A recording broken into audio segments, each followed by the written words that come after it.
हरिओम. आत्मपूजा उपनिषद योगदास श्री जय गणेश जोशी यांचे प्रवचन. मने. माझ्या योगसाधना या पुस्तकात मी मनाच्या 4 अवस्था विशद केल्या आहेत. हे सूत्र समजण्यासाठी त्या अवस्था येथे जरा जास्त सविस्तर निरूपण करून समजावून घेऊया. थोडाफार पुनःप्रत्ययाचा आनंदही घेऊया. मनाच्या 4 अवस्था आहेत. 1. बाह्यमन. बाह्य मनाला चित्त असेही म्हटले जाते.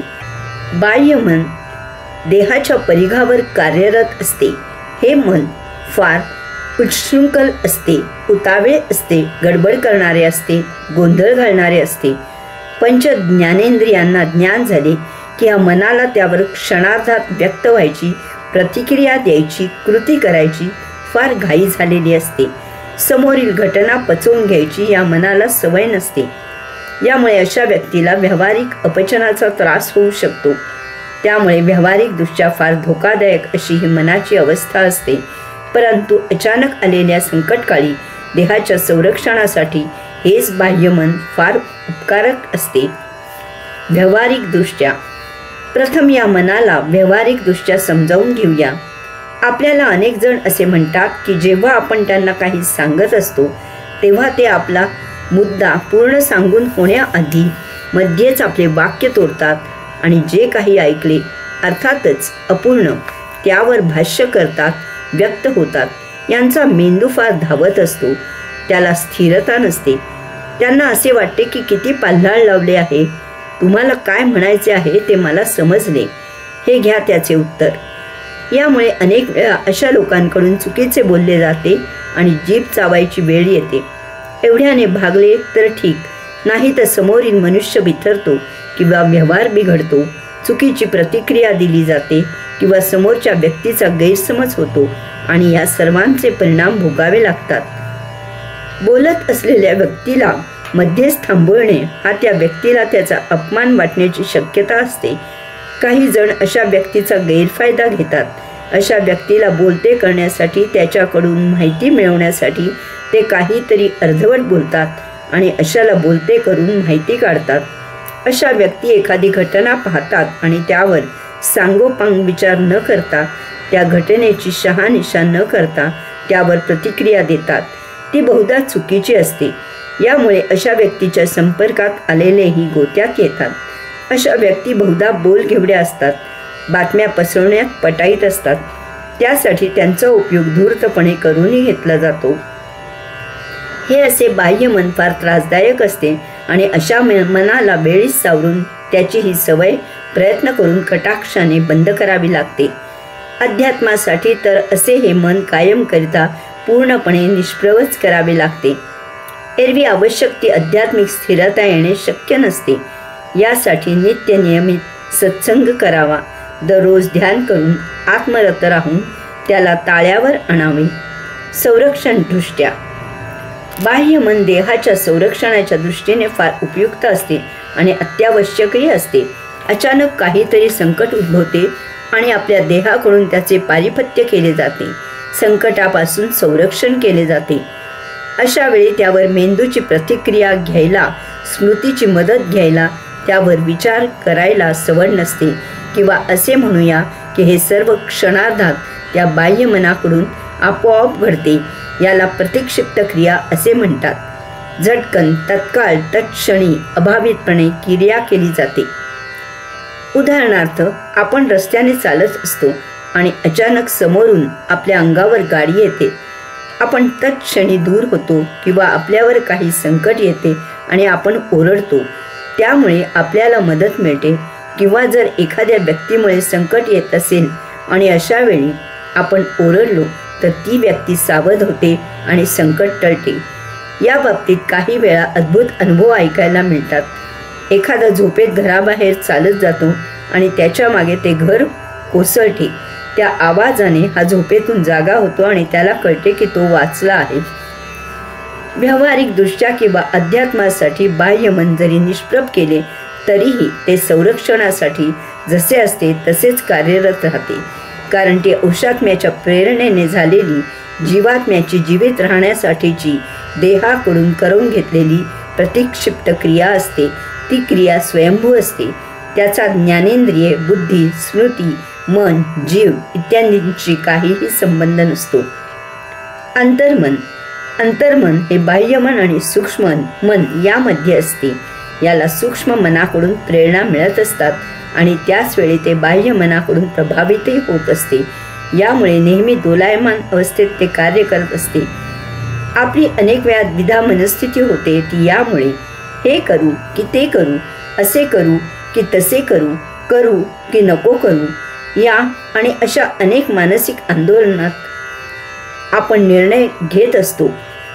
असे वारंवार होत राहिले तर याचा आपल्या श्वसनावर परिणाम होतो. कारण मनात विचार आला की आपोआप आपल्या नकळत आपला श्वास बदलतो.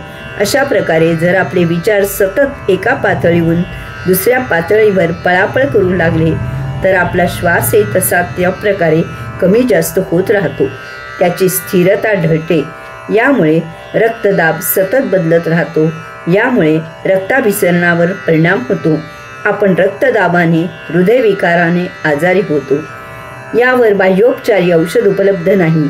यासाठी प्राणायाम, अध्यात्म, सत्संग, बीजमंत्राचे नित्य नियमित पठण, ध्यान आणि त्याच्या जोडीला जमेल तितकी विश्रांती हेच परिणामकारक उपाय आहेत. कारण हे मानसिक आहे. त्यासाठी मन ताळ्यावर आणावे लागते. त्यासाठी श्वसन जागेवर आणावे लागते.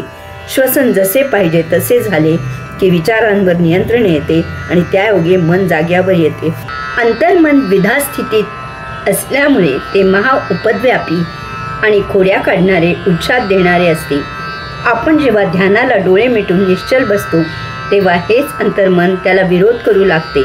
कारण असे प्रशांत बसणे म्हणजे त्याचे उद्योग बंद करणे असते. हे त्याच्या अस्तित्वावर घाला घालणे असते. यामुळे काहीही कारण नसताना ते डोळे उघडून हळूच आजूबाजूला पाहायला उद्युक्त करते. विनाकारण शरीराला खास सुटली आहे अशी भावना निर्माण करते. काहीही घडले नसताना हसायला लावते. स्मृतीमधून विनोदाची आठवण करून देते. नसत्या स्मृतींना चाळवून विचलित करायला भाग पाडते. मनःपटलावर कल्पनांचा चलत चित्रपट सुरू करते. इत्यादी इत्यादी अनेक युक्त्या आणि क्लुप्त्या वापरून ते हालचाल करायला आणि ध्यान सोडायला उद्युक्त करत असते. याचमुळे लहान मूल आईला कोणाजवळ बोलू देत नाही, झोपू देत नाही, काम करू देत नाही किंवा दुखवट्याच्या सभेला हमखास हसायला येते. ती फक्त 2 मिनिटे आपल्याला 2 तासासारखी प्रदीर्घ वाटू लागतात. द्विधा मनस्थितीत असलेले अंतर्मन जेव्हा नियंत्रणाखाली येते तेव्हा काये, वाचे, मने स्थैर्य यायला फार सोपे जाते. देह स्थिर झाला म्हणून अंतर्मन स्थिर होत नाही, परंतु मन स्थिर झाले तर देह स्थिर होऊ शकतो. कारण देह स्वस्थ बसला याचा अर्थ मन गप्प झाले असे म्हणता येत नाही. ते आतल्या आत उचापती सुरूच ठेवते. परंतु मन शांत झाले तर देहाला हालचाल करायला काहीही कारण राहत नाही आणि देह शांत बसू शकतो. लहानपणापासून आपल्यावर होत असलेल्या संस्कारांचे अंतर्मन बळी असते. आपल्याला जाण यायच्याही आधीपासून आपल्यावर बुजुर्ग संस्कार करत असतात. आपल्याला अनेक गोष्टी सांगितल्या जातात, त्याचे पालन करून घेतले जाते. त्या गोष्टी का करायच्या हे कोणी समजावून देत नाही. शनिवारी नखे का कापायची नाहीत, विशिष्ट वेळ किंवा विशिष्ट दिवस शुभ किंवा अशुभ का असतो, आपण विचारले तर सांगतात की आपण असे विचारू नये. पूर्वापार आपले पूर्वज हे असे करत आले आहेत, ते वेडे नव्हते, तेव्हा याचे पालन करायचे आहे. किंवा ही आपल्या घराण्याची रीत आहे, ती वंश परंपरागत सांभाळणे हे आपले कर्तव्य आहे. हे आणि असे संस्कार केले जातात. त्याला परंपरा, रीतभात, कुळाचार वगैरे नावे दिली जातात. हे पाळले गेले नाही तर अनाचार होतो असेही आपल्या मनावर बिंबवले जाते. यात नातेवाईक, समाजही मागे नसतो. यज्ञ, याग, विधी, पूजा, कर्मकांड करणे म्हणजेच धर्म अशीच आपली समजूत करून दिली जाते. हे असे केले नाही की धर्माविरुद्ध आचरण करतो असे म्हटले जाते. पूजा केली नाही, देवळात गेले नाही तर विचारतात की तू नक्की हिंदूच आहेस ना. यामुळे सूक्ष्म मनाकडून मिळणाऱ्या प्रेरणेपेक्षा आपले संस्कार काय सांगतात याला महत्त्व दिले जाते. यामुळे निर्णयावर परिणाम होतो. चटकन निर्णय घेतला जात नाही. सूक्ष्म मनाकडून मिळणाऱ्या प्रेरणा आपले गतसंचित संपवण्यासाठी उपयुक्त असतात. परंतु आपल्या बाह्य संस्कारांना याच्याशी काहीही कर्तव्य नसते. त्यांना शेकडो वर्षांची परंपरा सांभाळायची असते. त्याचा पगडा असतो. कुटुंबीय, नातलग, समाज काय म्हणेल याचे दडपण असते. धर्म संस्कार जुगारून देण्या इतपत आपण खंबीर नसतो. यामुळे अंतर्मनाची द्विधा मनस्थिती होते. यात संचित तसेच शिल्लक राहते. त्यात भर होते. जीव जन्म मनाच्या फेऱ्यात अडकतो. आत्मपूजेसाठी मनाची ही द्विधा दोलायमान अवस्था अडचणीची असते. यासाठी असे मन नियंत्रित करावे लागते. त्याला बाह्य मनाच्या प्रभावाखाली न येण्याची सवय मुद्दामून करून घ्यावी लागते. त्यासाठी त्याच्या अतीत पलीकडे जावे लागते. एरवी आवश्यक ती आध्यात्मिक स्थिरता येणे शक्य नसते. यासाठी सत्संगाने दररोज ध्यानाची सवय करून आत्मरत राहून त्याला ताळ्यावर आणावे लागते. सूक्ष्म मन, अंशात्मा आणि अंतर्मन यामध्ये सूक्ष्म मन कार्यरत असते. सूक्ष्म मनाला अंशात्म्याकडून सतत सत्प्रेरणा मिळत असतात. त्याप्रमाणे त्याने जीवात्म्याकडून आचरण करून घ्यावे अशी अंशात्म्याची अपेक्षा असते. अर्थातच अंशात्मा सत्प्रेरणा देण्यापेक्षा जास्त काही करत नाही. वास्तवात अशा सत्प्रेरणा अंशात्म्याकडून नैसर्गिकपणेच प्रसवत असतात. त्या मुद्दाम दिल्या जात नाहीत. सृष्टी जीवित राहण्यासाठीची स्वयंभू अशी ती एक वैश्विक आत्मेच्छा असते. अंशात्मा जगण्यासाठी आचरण करण्याची जीवाला पूर्णपणे मोकळीक देतो आणि स्वतः साक्षी राहून त्याची लीला अनुभवत असतो. सूक्ष्म मन अंशात्म्याकडून मिळालेल्या सत्प्रेरणा अंतर्मनाला देते आणि त्याच्याकडून आत्मप्रेरणेने आचरण व्हावे अशी अपेक्षा करते. अंतर्मन त्या प्रेरणेने किती प्रभावित होते यावर त्याचे बाह्य मनावर नियंत्रण आणणे अवलंबून असते. कारण बाह्य मन उतावीळ असते. ते अंतर्मनाप्रमाणे आचरण करण्यासाठी त्याच्यावर त्या सत्प्रेरणेचा योग्य असा परिणाम व्हावा लागतो. कारण प्रत्यक्ष कृती बाह्य मन करत असते. बाह्य मनावर आचरण काय करायचे हे अवलंबून असते. त्यासाठी अंतर्मन महाप्रभावी असावे लागते.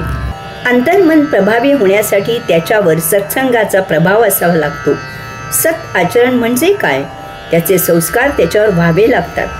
म्हणजे ते सूक्ष्म मनाकडून मिळणाऱ्या आत्मप्रेरणेने भारावून जाते. सतत त्या प्रभावाखाली ते वावर करते.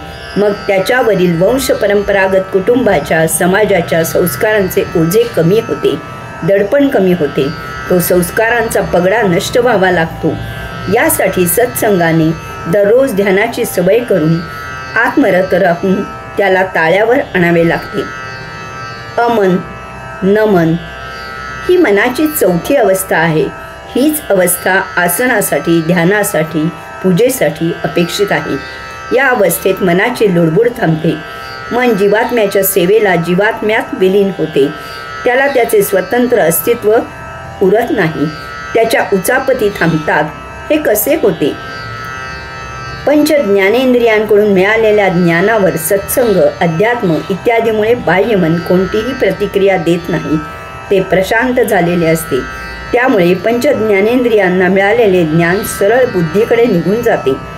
बुद्धीने स्मृतीच्या मदतीने प्राप्त झालेल्या ज्ञानाचे केलेले विश्लेषण जीवात्मा देह जीवित ठेवण्यापुरते वापरतो आणि उर्वरित ज्ञान अंशात्म्याला पुरवितो आणि अंशात्मा त्याला साक्षी राहून त्याची लीला अनुभवितो. यामुळे सूक्ष्म मनाला काहीही प्रेरणा मिळत नाही. ते जीवात्म्यात विलीन होते. यामुळे अंतर्मनाला सूक्ष्म मनाकडून काहीही प्रेरणा मिळत नाही. बाह्य मनाने अगोदर प्रतिक्रिया देणे थांबवलेले असते. यायोगे अंतर्मन द्विधा मनस्थितीमधून अद्वैतावस्थेत जाते. ते बाह्य मनासह जीवात्म्यात विलीन होते. अशा प्रकारे मन जीवात्म्यात विलीन झाले की ते अमन नमन होते. अशा प्रकारे मनाकडून होत असलेली अस्थिरता संपुष्टात येते. ते निश्चल होते. यामुळे काय होते ते सूत्राच्या पुढील शब्दात सांगितले आहे. हरिओम.